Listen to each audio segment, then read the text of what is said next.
ask for more prosperity, your inner being immediately becomes the equivalent of more prosperity. But if you don't immediately become the equivalent of prosperity vibrationally, as in being optimistic or anticipation, then there's a vibrational difference between you and your inner being, and that's when you feel doubt or fear or worry or jealousy or anger or whatever those feelings around money often are.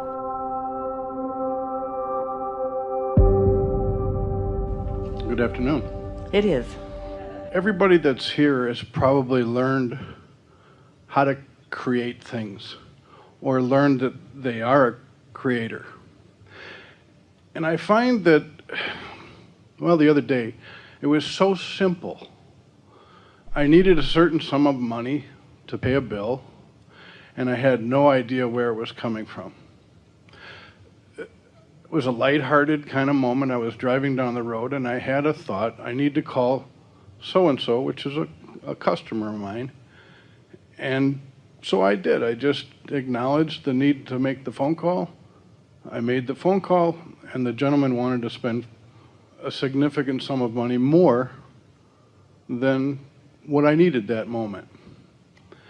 And I deviated from my route where I was going to go. I met with the gentleman, and he wrote us a check for exactly the amount of money that I needed at that moment. It was a wonderful experience. It was one of those experiences that every one of us have had in some Because form. your inner being knows what you're asking for, knows where you stand in relationship to it, knows what your path of least resistance is to call you to it. And when you're in that light-hearted mode, you hear the calling and you can go directly, immediately to the unfolding that you're asking for. That's just how it is. The cool part about it was not the dollar value. The cool part about it was the experience, the essence, the feeling that I got at that moment where I picked up the phone, I called my wife, and I said, "You're not going to believe." Really good creating. Really good creating. There is a feeling of surprise and delight in it. We look forward to both of you feeling like, well, of course. In other words, this is just how it works. Well, of course. This is just how it works. But of course. This is just how it works. But of course. Of course. Of course. And then you can say things to the universe like, it's going to be really fun to see the way you work this one out. I'm really going to enjoy watching the unfolding of this one. What I had in my mind was, after the event occurred, was, well, gosh, why wasn't I asking for $10,000 more than what I needed? But feel the engines that you stacked on the other end of the train just then. In other words, there's resistance in that statement. Can you feel it? Yeah, I can. Yeah. But in that, there is another launching of desire that says, hey, I can be or do or have anything. And I'm setting my horizons higher. I'm setting my sights higher. I'm getting clear about how this works. I'm feeling more sure about it.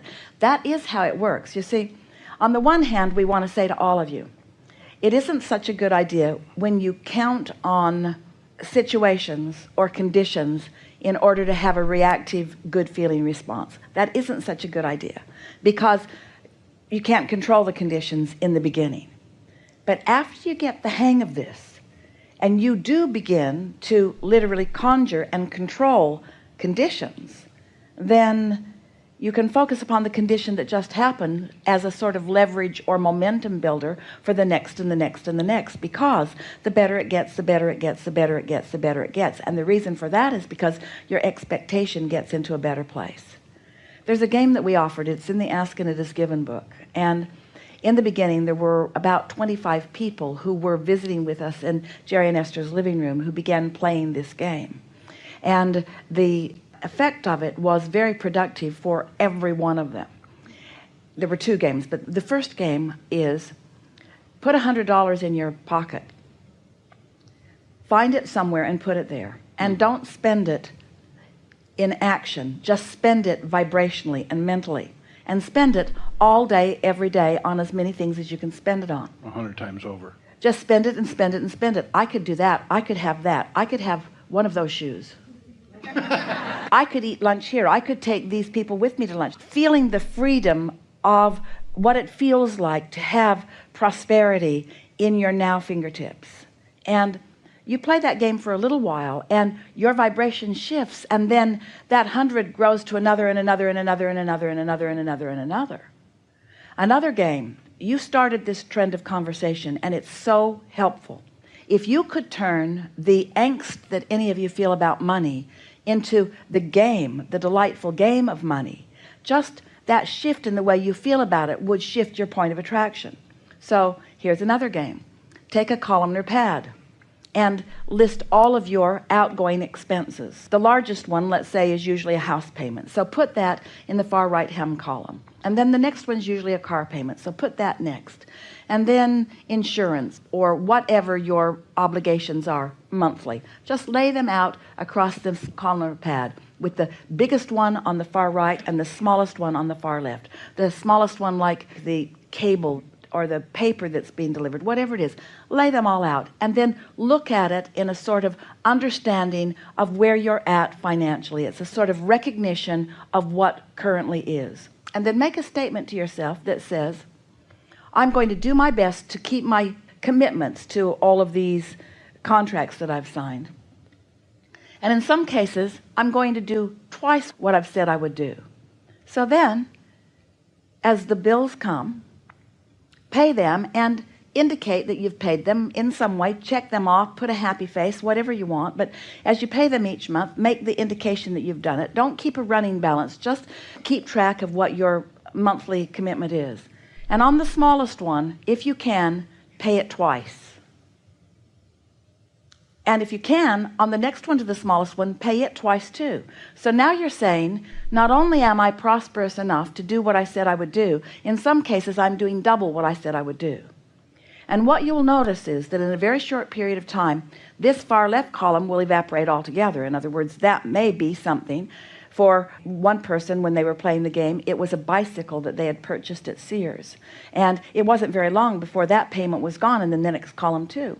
Because prosperity is not only about the dollars that are coming in. Prosperity is about the dollars that are going out. It's about the balance between the in and the out. But it is also about the way you feel about what's going in and out. And so what begins to shift for you is that this begins to feel like a game.